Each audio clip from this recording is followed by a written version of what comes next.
Hello guys, welcome to my channel. In this video we will be looking at 10 different types of grapes. So stay tuned.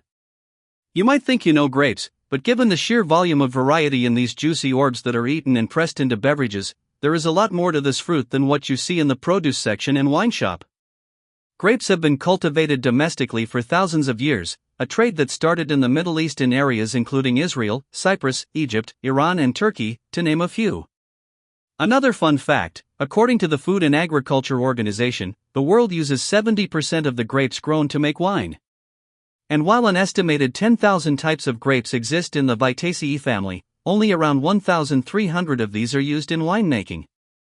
But even if you make vino out of the fruit, that doesn't discount them from being a tasty, healthy snack option with limitless potential. Coming in at number 1 we have Moondrops grapes. Just this year, this elongated purple skin grape made its way to markets, and boy are we happy it did.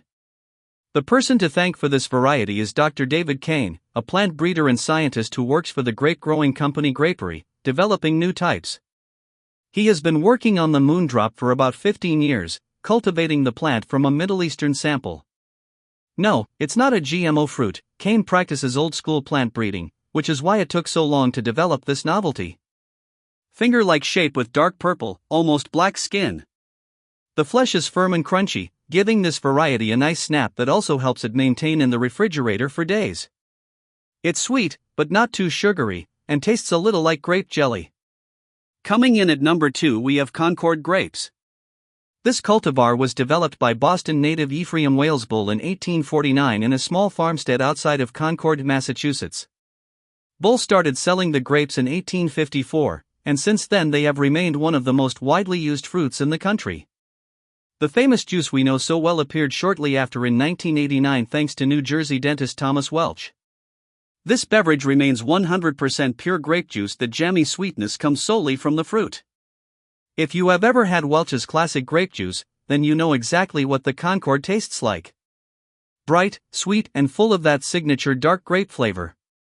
In the early fall, you might see these perfect blue-purple orbs popping up in the farmer's market. They have easy-to-peel skins and large seeds. As an added bonus, they smell fantastic. Coming in at number 3 we have Pinot Noir grapes. Classically this grape is used to make wine, and though the Burgundy region in France popularized it, growers all over the world now cultivate this vine. Lately, good samples are coming out of the Willamette Valley in Oregon and the Russian River Valley in Sonoma County, California. You also find this grape in sparkling wines, namely champagne. More on champagne grapes later. You find this thin-skinned Vitis vinifera in tight clumps of deep purple fruits. Pinot Noir has flavors and aromas of ripe cherry, wild strawberry, earthiness, and caramel, says Dreaming Tree winemaker Sean McKenzie. This is the profile you find in both the raw fruit and wine, which is why these grapes have such a following. You may also detect roses, black cherry, and currants. Coming in at number 4 we have Limburger grapes.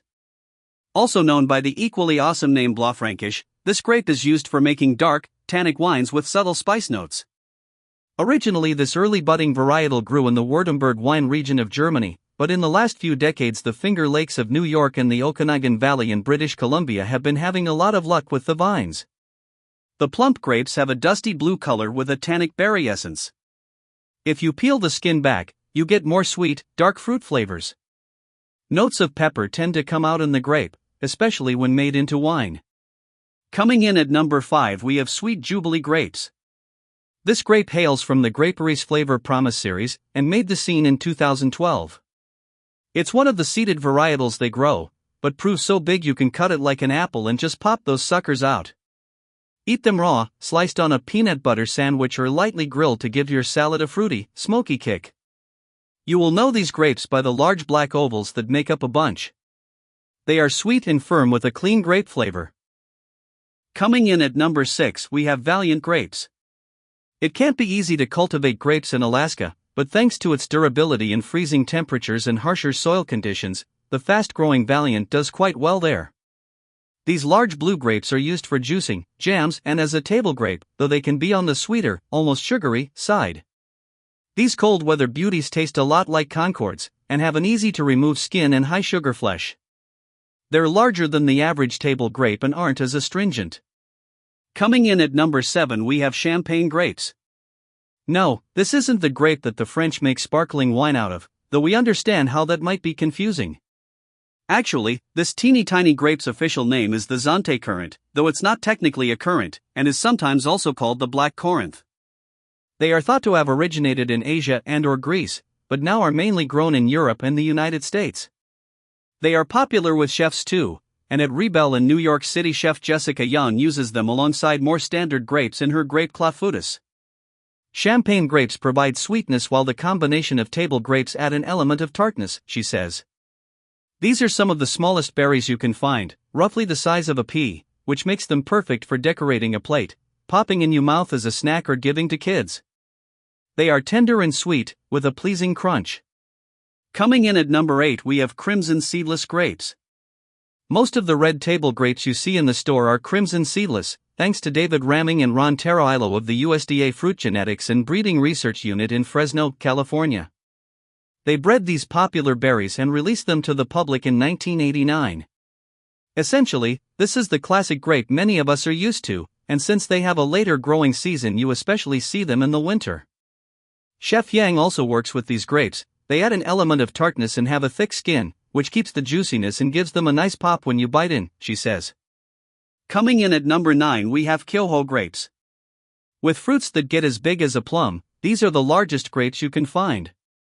In fact, the name Kyoho translates from Japanese to giant mountain grape, a moniker that stemmed from Mount Fuji.